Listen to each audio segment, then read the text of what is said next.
What's up, YouTube? This is Too Raw for TV. So I had a subscriber of mine ask me a question yesterday. I thought it was a good question. I was gonna get to it when I had a chance. He asked me, Too Raw, why is Moses Malone not looked at in the same light as he once was? You know, why is he so underrated today? And it's true.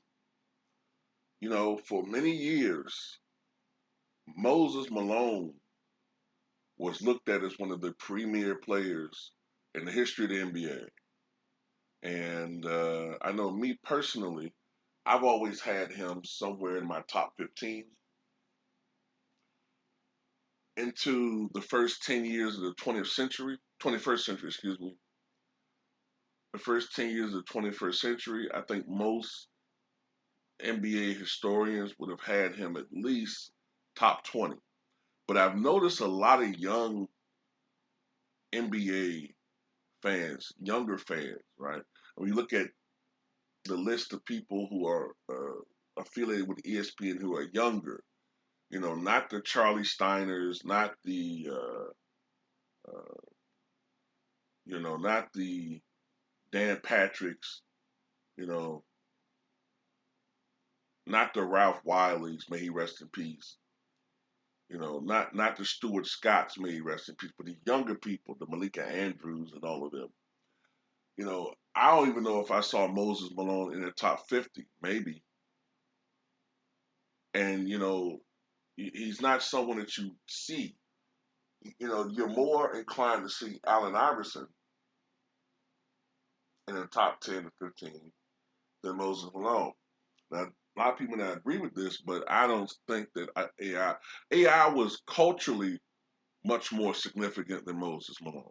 That's a given. Uh, Allen Iverson was more exciting to watch, but I don't think that AI was as dominant an individual player as Moses Malone was. I think Moses Malone was more accomplished, but it is what it is. But he's underrated. And why is that? Part of it is the fact that the center position just is not, he was primarily a power forward and center in his career. That position is just not looked upon as a skilled position anymore for some reason. You know, People seem to attribute skill to being able to shoot the basketball. To me, rebounding is a skill. Not everybody can do it. You can attempt to be a rebounder. You can attempt to be good at it, but not everybody's good at it. Boxing out is a skill. Learning how to score with your back to the basket, to me, is a skill. But people don't seem to look at that as being skilled. People look at shooting the rock, as skill. And this is why guys like Shaquille O'Neal and Charles Barkley don't like the current NBA. This is why someone like myself, who always gravitated more toward the big man in the NBA, this is why I don't like the current NBA because it's too preoccupied with perimeter players. I get it. They're more marketable. Um, Fans can identify with them more because they're closer to normal height. So fans can identify with them. Uh, but I don't like how centers get penalized. So just the fact that he was a big man is part of it. Another part of it is that he played. A lot of people get the impression that he played a long, long time ago. You know, oh man, this guy played in the '70s. Well, actually, Moses Malone played with Dennis Rodman briefly, but he played with him. I mean, Moses retired in '95. I remember when he retired. He retired in 1995. So this isn't a guy that played back in the '60s. A lot of people get that impression that he played a long, long time ago.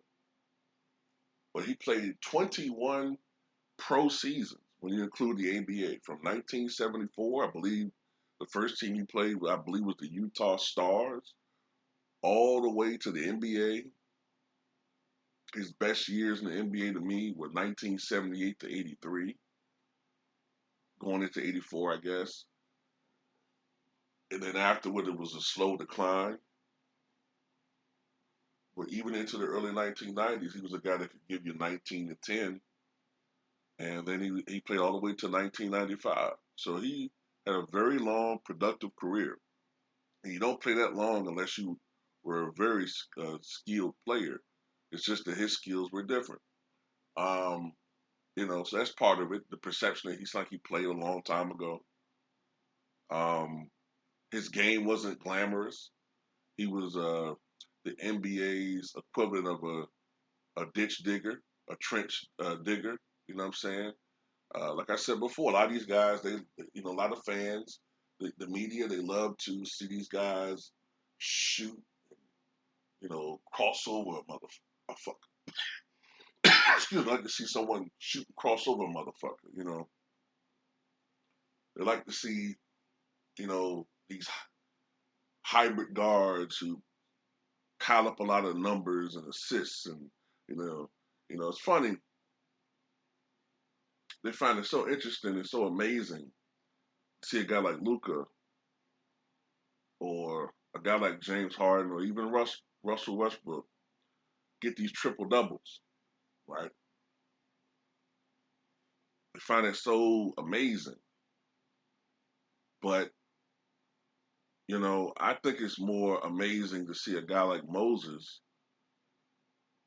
battle in the paint with other bruisers just as big, if not bigger than he is, outworking them to get rebounds. Because Moses was not a leaper per se. He was not the greatest leaper in the world, but he just had a nose for offensive rebounds. And when you're doing that, I mean, you risk getting your tooth knocked out. You risk getting what I'm saying, your fucking eye gouged, and your a black eye, and you risk getting your fucking, I mean, you just risk getting a lot of injuries. Even just you know going for rebounds and going up against other bigger dudes. I mean, these guys are big, man. I mean, you got centers even then, what, 6'10", 250, 7 feet, 250, 260. Going up against a Shaq, going up against a Hakeem Olajuwon, the Admiral. You know what I'm saying? And he was outworking these guys. He led the league in rebounding, I believe, 5 different years, if I'm not mistaken. Moses Malone. And for his career, in 1,455 games, he averaged over 20 points. He averaged over 12 rebounds. But between 1978 and 83, he averaged 26 and a half points, over 15 rebounds. I think he shot like 52% from the floor, and 75% from the foul line. And he got to the line 10 times a game, and that was because of his physical game. You know what I'm saying? He was really good at initiating contact and getting that call. Um, but his game was just not as appreciated as a Magic Johnson or a Larry Bird or Julius Erving. Julius Erving was more graceful. Magic, was a transcendent figure who just won all the time. Never seen a point guard be able to do things he did before. Larry Bird, to me, look, Larry Bird took what Rick Barry did and put it to another level. Larry Bird was essentially a power forward with small forward skill set, and he brought Boston back to preeminence. But they overshadowed everything. Julius Erving, like I said, was just this phenomenal, transcendent athlete. Moses, you know, was a great, great player, but he played in Houston during his best years. Won 3 league MVPs, took his team to the finals in '81 when he really didn't have a good team around him at all.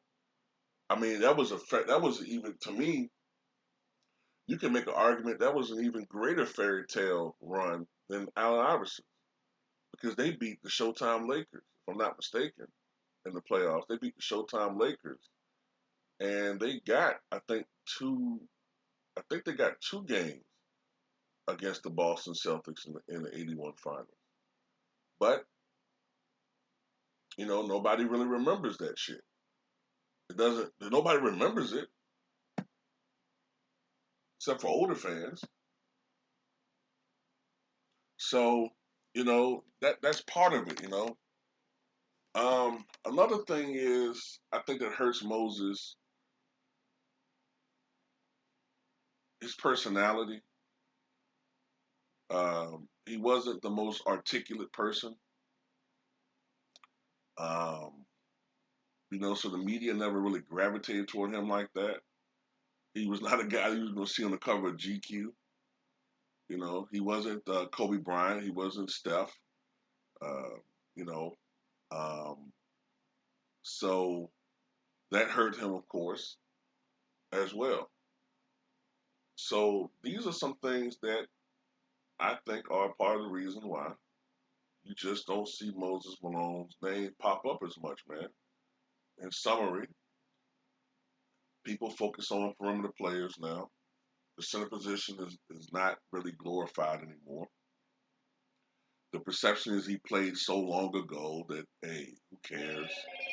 Um, even when he was on that great Sixers team that romped through the NBA, it was 1 year. The next year they got knocked out in the first round by the then New Jersey Nets. And then in December of '86, the Sixers made one of the stupidest fucking trades because at that time, Moses was transitioning from being a monster that was averaging 26 and 15 to being a guy that was going to give you 22 and 10. Still a great center, but the perception was that he was finished.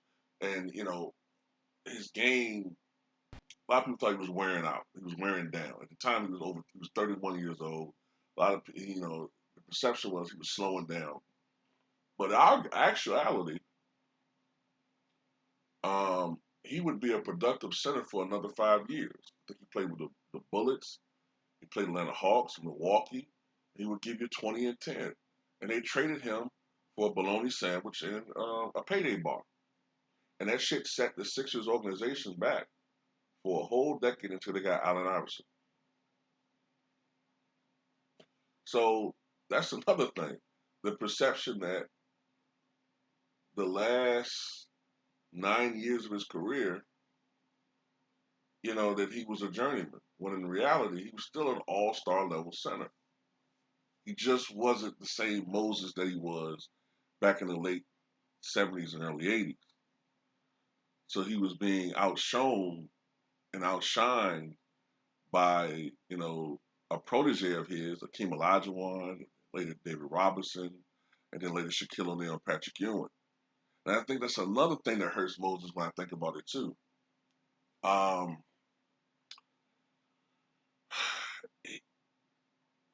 did he really have that marquee uh, nemesis, that player that he went against where he had epic battles? Now, to be fair, he was kicking Kareem's ass, but at the time Kareem wasn't in his prime anymore. Kareem wasn't the same player. When Moses was kicking Kareem's ass in the '83 finals, Kareem was still great, but he wasn't the same Kareem he was when he was facing off with Wilt 10 years earlier, nor was Wilt the same player that he had been 10 years prior to that. So you can argue Moses didn't have that marquee rivalry that some of these other guys had, Shaq and Hakeem, David Robinson and Shaq, or David Robinson and Patrick Ewing, and you know uh, that's part of it. There was other great centers. Don't get me wrong. In the '80s, obviously you had Robert Parrish, Jack Sigma. Um, going into the '80s, Bob Lanier. You had Bill Laimbeer. Even I don't like to fucking give any credit. You had other great big men, Barry Carroll. Uh, you know, you had some good centers in the NBA at the time. Brad Daugherty later on. You had some good big men, but I think that's one thing that hurt him too. But that's pretty much it, man. I mean, there's some things I might have forgotten, but he was a great free throw shooter, so that wasn't a weakness of his. He wasn't this highlight reel dunker. He wasn't a prolific shot blocker. Um, you know, he didn't have the greatest physique either. Not that he was fat, but you know what I'm saying. He looked like you know, he looked like somebody's father, man. He looked like somebody's dad that just went on there and put on a Sixers jersey and started whooping ass. So that's my 2 cents about it. Tell me what you guys think.